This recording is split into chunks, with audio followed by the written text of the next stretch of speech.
All right. I think we can probably get going. Looks like we got a good crowd tonight. So who's planning to show up has probably already showed up. Okay. Let me see. I'm gonna try to share my screen here because I got some slides back when I was a student that I think are really good. Okay. All right. So it looks like tonight we're going to be going over the autonomic nervous system. And the autonomic nervous system, we've kind of touched on in the past when we talked about nervous system, but what it really is it's how we control the involuntary parts of life, I guess is what I'm trying to say. You know, we have somatic nervous system, which is something that we can control with our brains and use our hands. It's voluntary. uh, the autonomic nervous system is all involuntary. Okay, this is anywhere from breathing, respiratory centers, our heart rate, our digestion. We might have heard fight or flight or rest and digest. We're kind of going to probably be getting into that a little bit more this evening. So let me try to pop this right here. So just to give you the breakdown where we're at. So we have the central nervous system and we have the peripheral nervous system, and they kind of talk in between. And then we have what's called the sensory afferent and then the motor efferent. We've kind of discussed that with the spinal cord. And then we'll briefly touch on the somatic nervous system, but then our primary focus will be the autonomic nervous system. And the breakdown between the ANS is going to be the sympathetic and parasympathetic. Um, so the big answer here is that the autonomic nervous system will fall under the peripheral nervous system. Okay, it is part of the as well as the somatic nervous system too. Okay, so when we talk about effectors and pathways and ganglia, we've mentioned this earlier. Um, and the effectors is really where we're going to end up. Like, why are we sending these nervous system signals to whether it be an endocrine gland, a muscle, a gland, a smooth muscle. Basically, it could be any one of those. And then the ganglia really is what we kind of mentioned earlier when we talk about the cell bodies, right? We have this preganglionic and postganglionic neuronal pathways. And I'm going to pull up some slides here and show you guys what those are and the difference between sympathetic and parasympathetic. The target, I guess the one that carries out, what we're actually sending is acetylcholine and epinephrine. Are the big hormones that kind of get released through the signal conduction. Okay, so there's a lot of stuff on this slide. This is from when I was a student. I've saved these and I kind of pulled out the archives, and I think this will be a good good way to show you guys what we're trying to talk about instead of me just sitting here using my hands, because it's a little bit more involved. Okay, so let's jump down to this picture right here. We're going to spend this essentially will sum up probably about 70% of what we're going to talk about today. We're going to talk about receptors last, and it's probably it'll take about a half hour to go through all this. All right, so the somatic nervous system up here, right? We've talked about this. This is what makes our brain telling our muscles what to do. We've talked about myelination, and then it will release acetylcholine. This is kind of what we talked about the terminal baton with the release of acetylcholine, and then the acetylcholine will bind to the postsynaptic receptor, which will release calcium into the skeletal muscle.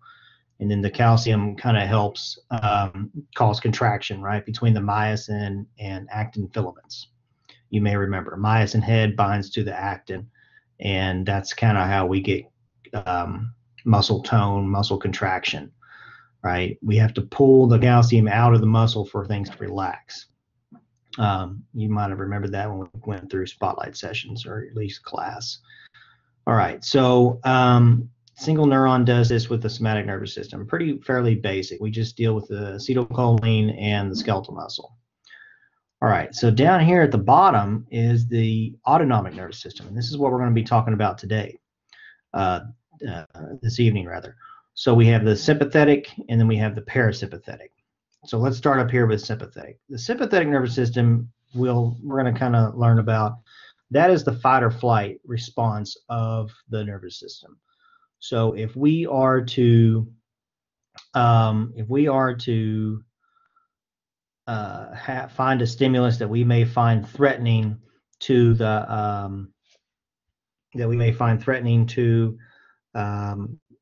ourselves or life, we're either going to one, fight it, or we're going to two, run from it. Fight or flight. Flight would be like run away.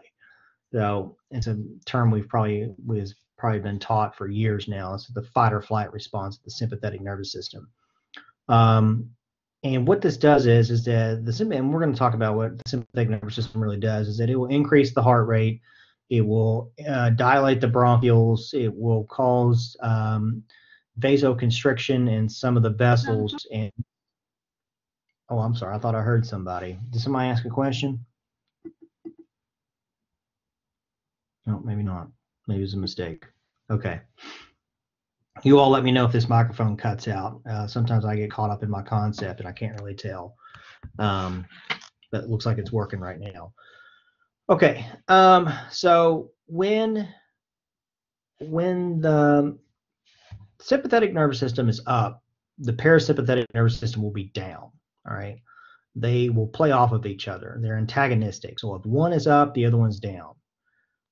It's very important. Now, if we were to do drugs and do alcohol and mix downers and uppers together, this is kind of what happens when we can have our heart become thrown into like an arrhythmia, right? Let's say you want to drink alcohol and do a stimulant, maybe let's say cocaine or methamphetamine. Those are both stimulants.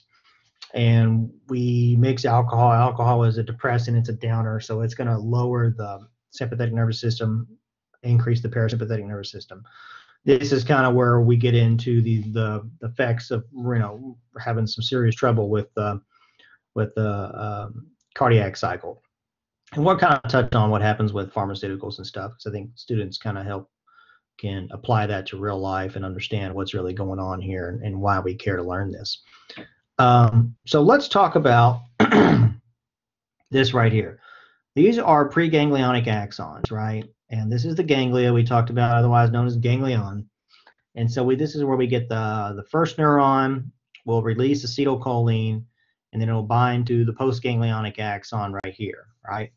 And then when it reaches the effector site, which is what it intends to reach, whether it be the heart or the GI tract or some kind of gland, it will release norepinephrine, okay?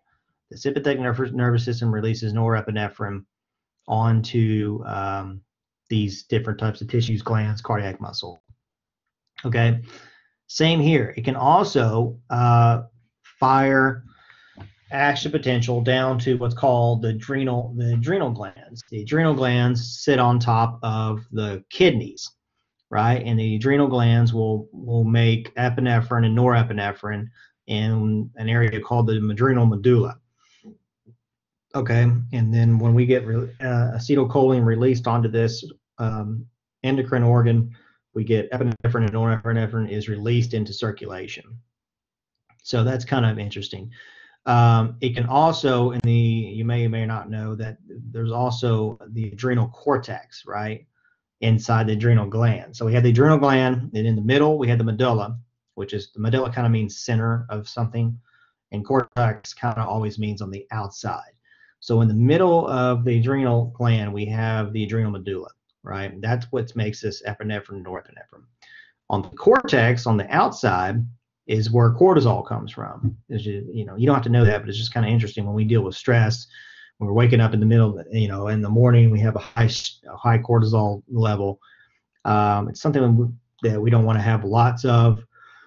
In a chronic, pardon me, I came out of nowhere, in a chronic setting, because stress is bad, but stress also cortisol will also come from the adrenal cortex. So same thing here. We have a much, I want to draw your attention to the differences of these how long they are, because this is how we can determine what is sympathetic and what is parasympathetic. So here we have a much shorter preganglionic axon and a much longer postganglionic axon. All right. I should note that the postganglionic axons are non-myelinated. Okay. I'm not sure if that's beyond the scope of this class, but these are lightly myelinated. These are non-myelinated. And then up here in the somatic, obviously these are heavy myelinated. Now, in the parasympathetic nervous system down here, we have a much longer preganglionic axon and a much shorter postganglionic axon. All right. So when we start over here, I mean, it's kind of hard to tell what's what. You always start from the spinal cord, right? All these nerves come and go from the spinal cord. So that's the central nervous system. So we have from the spinal cord, we have a much shorter sympathetic preganglionic axon. All right. The ganglia are going to be found much closer to the spinal cord. You can also think of it like that. And then we have a much longer postganglionic sympathetic nerve pathway. So parasympathetic, you know, it's a lot farther away. The ganglion are almost right on top of the effector organs, right? There's other slides that I can show you guys on this.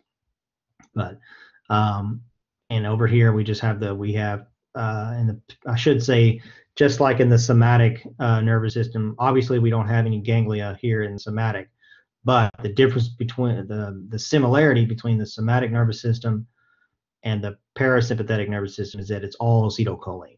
So we have acetylcholine here, acetylcholine here, acetylcholine here. So, you know, chances are, if there's an answer on a quiz or an exam and talk about what is the hormone or the neurotransmitter that carries out these roles, you know, unless it's talking about sympathetic nervous system, your answer is acetylcholine.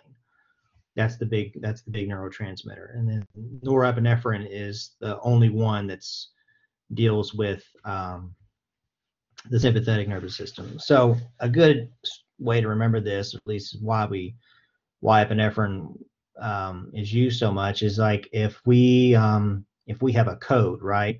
If somebody becomes asystole or their heart is no longer breathing, obviously we would get out the defibrillator and we would do CPR, then we get out the defibrillator. If you are in a hospital setting, the protocol is that you would administer this patient, 10 cc's of whatever concentration of epinephrine. Because if you know, kind of what we've been going over tonight, epinephrine helps raise the heart rate, jumpstart the contractility and the heart rate of the sympathetic nervous system. So yes, we would shock this person. Yes, we would introduce norepinephrine and then shock them again. And then hopefully this norepinephrine, once the heart becomes beating, will kind of catch the heart up on heart rate and oxygen. And, we can revive somebody successfully that way. So that's kind of a big, a way to remember why we care about epinephrine and norepinephrine. And what it is here is norepinephrine and epinephrine. It's the same thing. It's just a molecule difference. Okay. Any questions? There's a lot of material here. Normally you guys just kind of chat something in whenever you can, or you speak up. If you're feeling good, then we will move on. There's more of these slides, this same slide later on. Okay, let me see, I'll find the next one. Okay, so what do they do, really? We kind of touched on earlier, but I want to go over it again. Once again, we're down here at the ANS talking about the sympathetic and parasympathetic divisions. They always try to maintain homeostasis, okay? So the parasympathetic division will promote the maintenance functions and conserves energy, all right, otherwise known as rest and digest. So yes, we're resting, probably when we're sleeping, we're under parasympathetic control.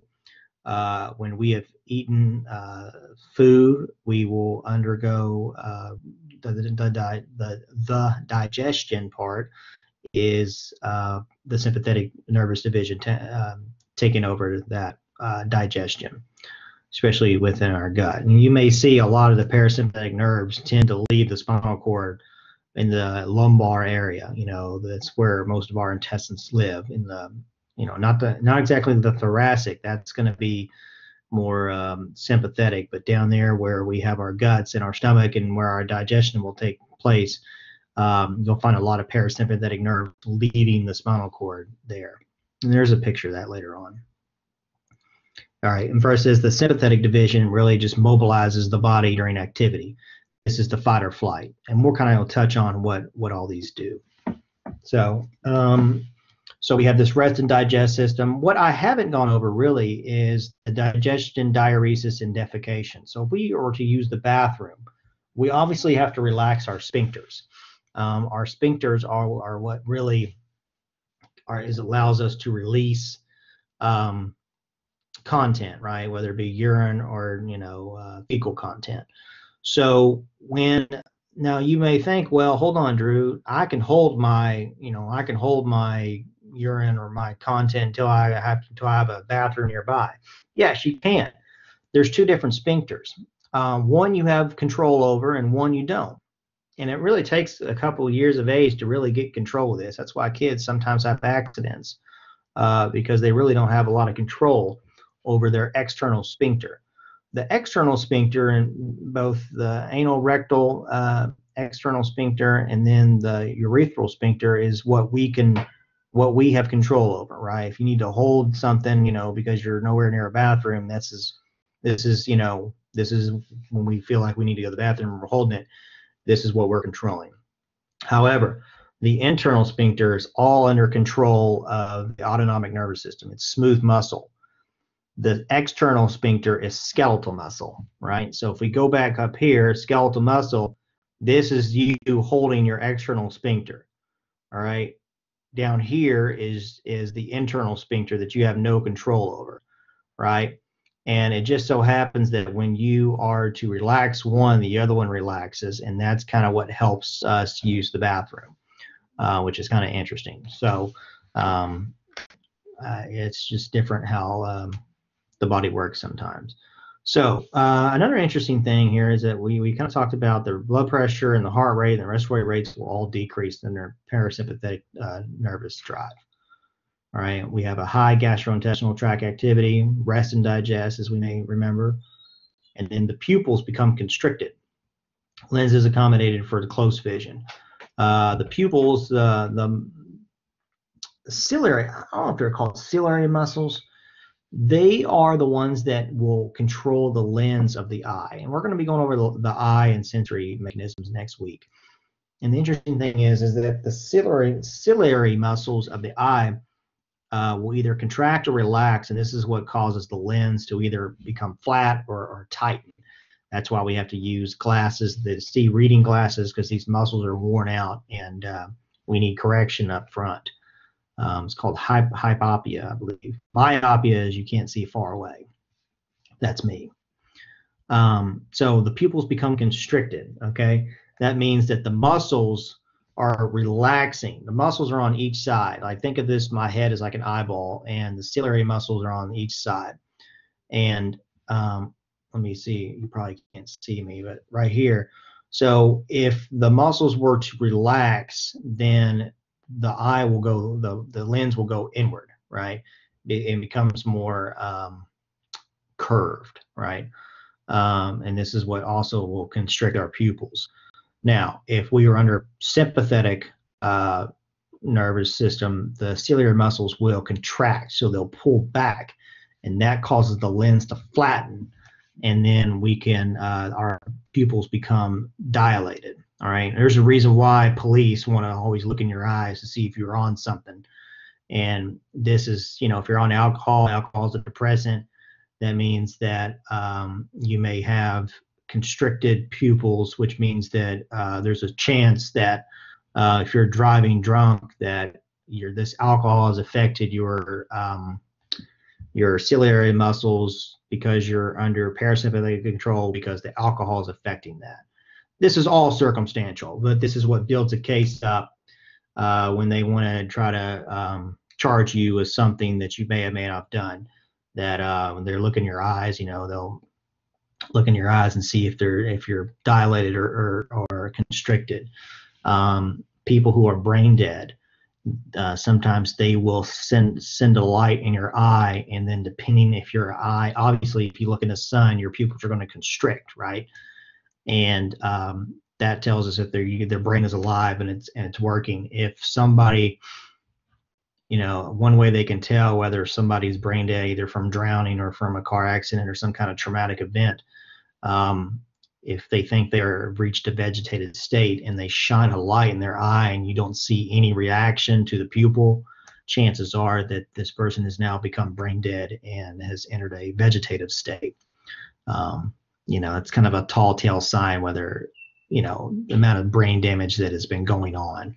And it really what it means is, do you pull the plug or do you not pull the plug? That's kind of one of the big tests that they do to assess somebody for brain damage. And it all goes back to the autonomic nervous system. Okay. Now, sympathetic drive. So I don't have a lot of good stories for this one because it's just fight or flight, right? We have excitement, emergency. We increase our heart rate. We have cold and sweaty skin. We have dilated pupils. All right. So we also have glycogen and glucose that are housed in the muscles and liver.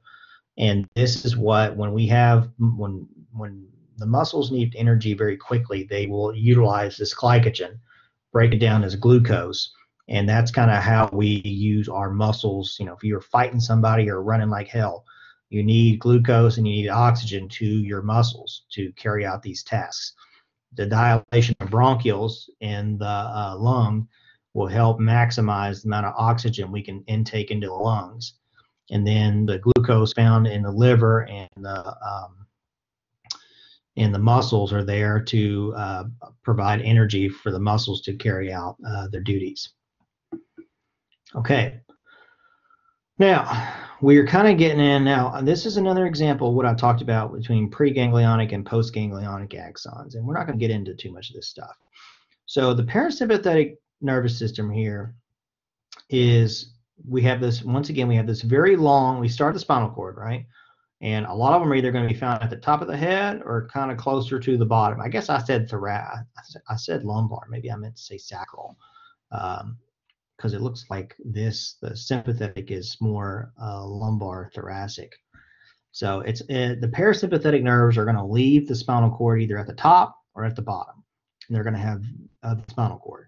And they're going to have very long preganglionic axons and very short postganglionic axons. Okay. See how short these postganglionic axons are? Because they're literally right on top of the effector organ, right? So versus over here, we have a much shorter preganglionic axon. These ganglia, or these ganglion for singular term, is going to be found much closer to the spinal cord, right? And then we have much longer postganglionic axons, okay? Much longer. This is a good example right here, these. So that's just to kind of help you guys figure out the difference between preganglionic and versus postganglionic and the lengths. Okay. I think that is the same thing there. I am looking for, this is beyond the scope of this class. Vagus nerve is just a good example of the parasympathetic drive that is pretty much controls all the heart rate, okay? And then it'll kind of it'll deal with a lot of different ones, but the vagus nerve is the main nerve that will cause a slow heart rate, okay? When it's activated, that's what happens. All right, I'm looking for, now we're going to talk about receptors. And then I think that is the last topic of this spotlight session.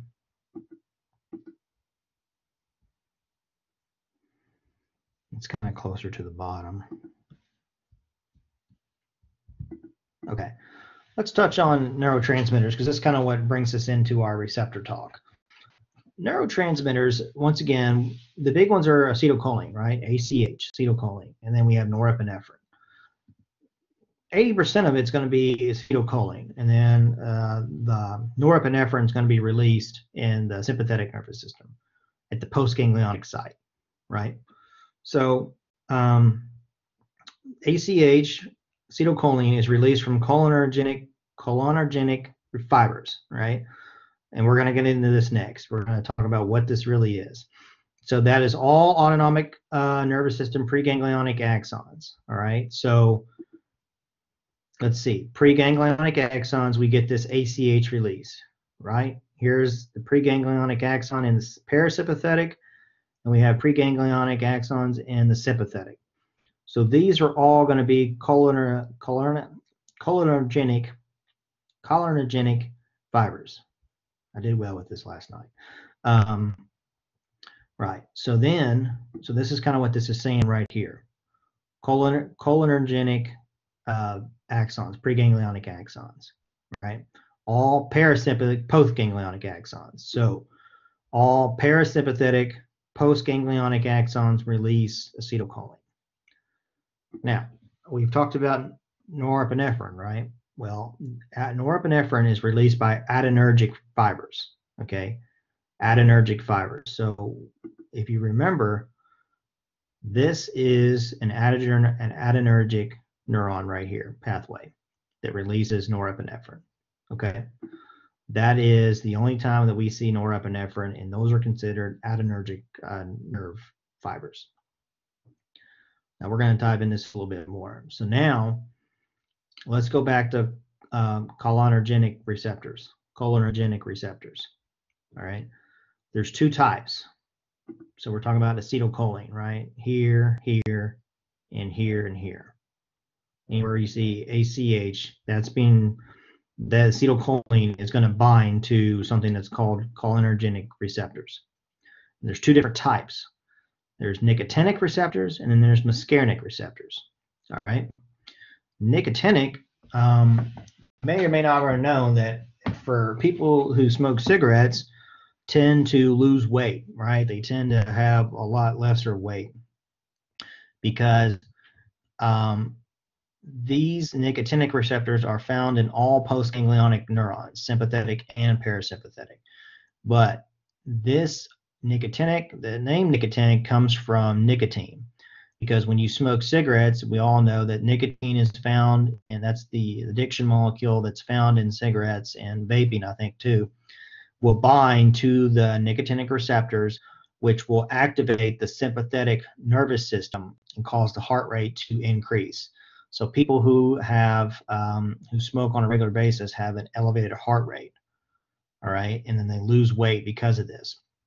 And so this is the same thing. You're pretty much, when you smoke a cigarette, the nicotine is binding to the nicotinic receptors, and it's activating the sympathetic nervous system, and that's kind of where you see much higher heart rate, which subsequently burns more glucose, more calories, and then that's how you tend to lose a little bit of weight.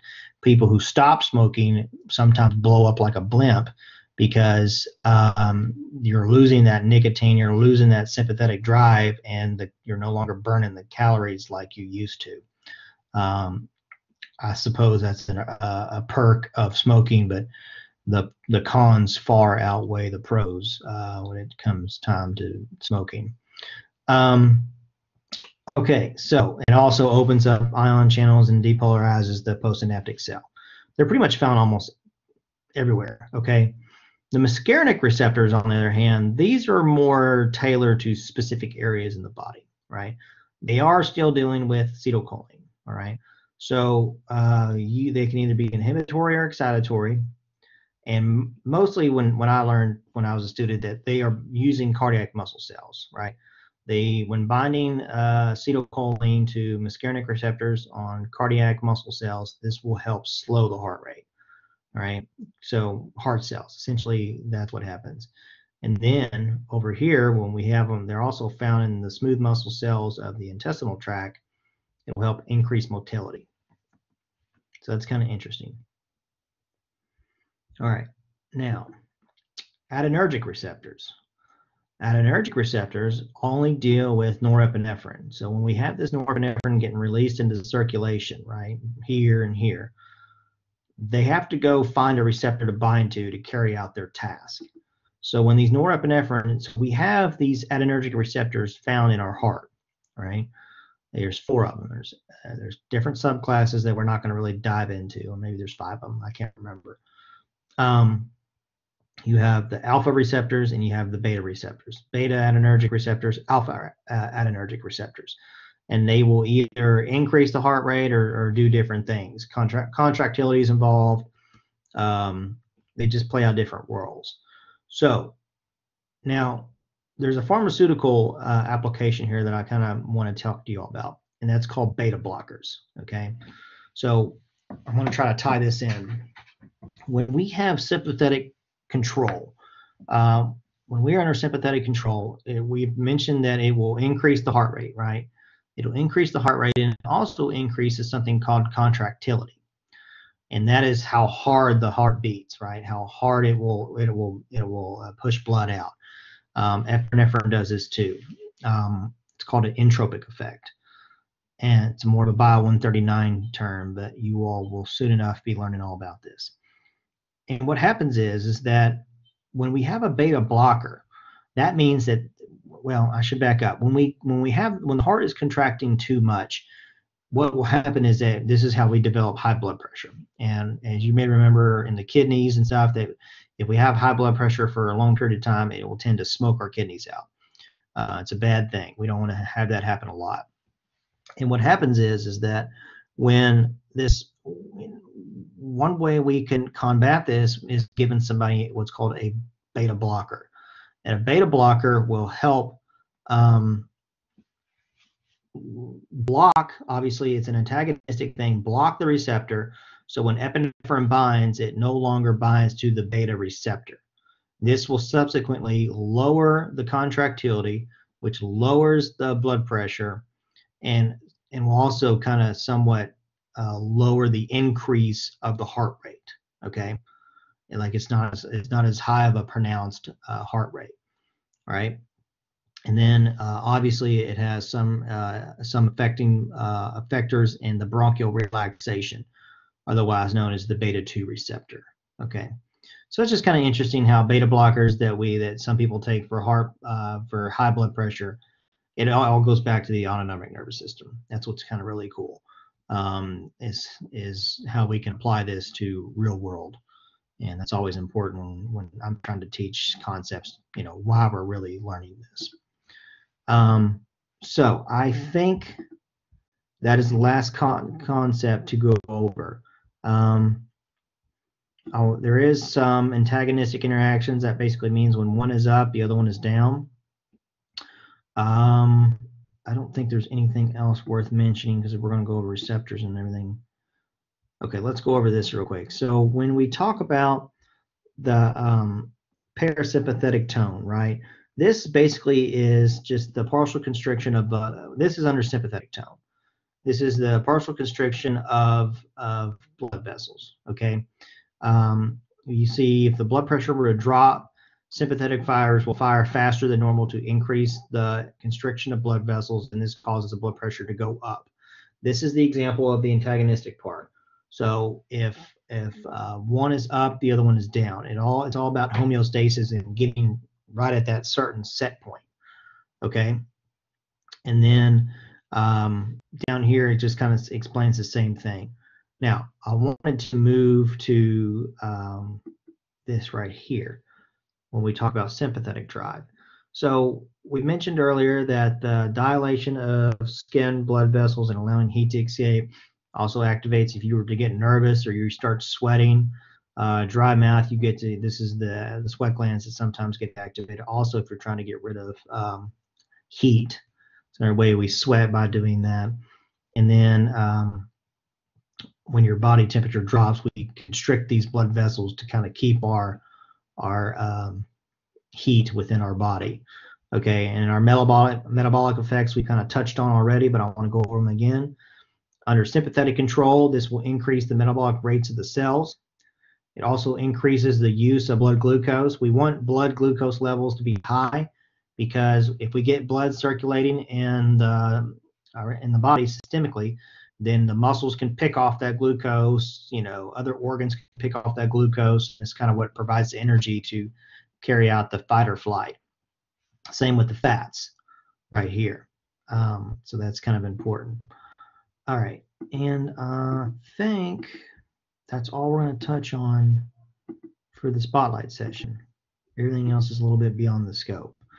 So nothing in the chat. So I know we kind of covered a lot. I can put this up on YouTube. I haven't put a spotlight session up in a long time because I don't think students, there was no requests, but this is a lot of information. It looks like we have a large group tonight.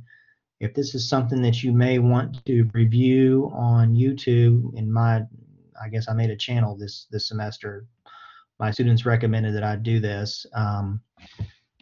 If that's something that you think you could use, and I'll be happy to throw this up. Let me know in the chat, or you can email me.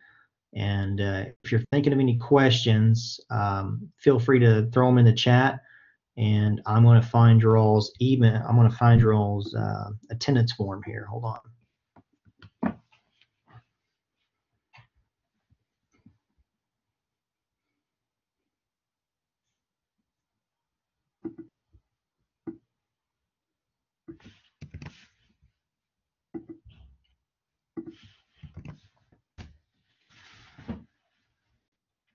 There's the attendance form. Feel free to fill that out, and then I will hang around and see if you all have any questions, and then let me know when you're done. That way I can make sure everybody's in here. Everybody has it completed before I leave.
Oh, Brian, just type in my name, Drew Mattmiller, Bio 137, and you'll see a lot of the spotlights on there, as well as some other stuff for other classes. But if you're interested, as soon as this uploads onto Spot or whatever it's called, I forget what it's called, Spotlight or whatever, into Blackboard, then I can download it and I'll throw it up on YouTube. It'll probably be later on tonight if you're interested.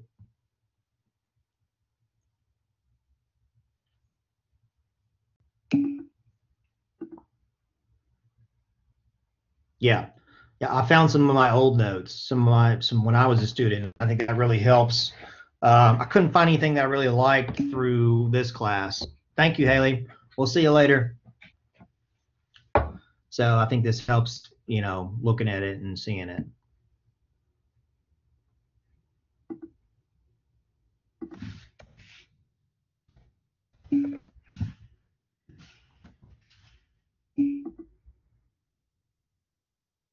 Yep. All right, Matthew, have a good one. You too. Brian, have a good week. See y'all next time.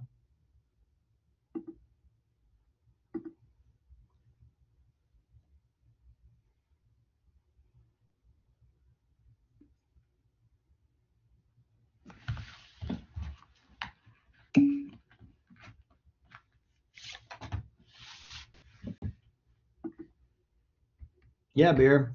Good hearing from you.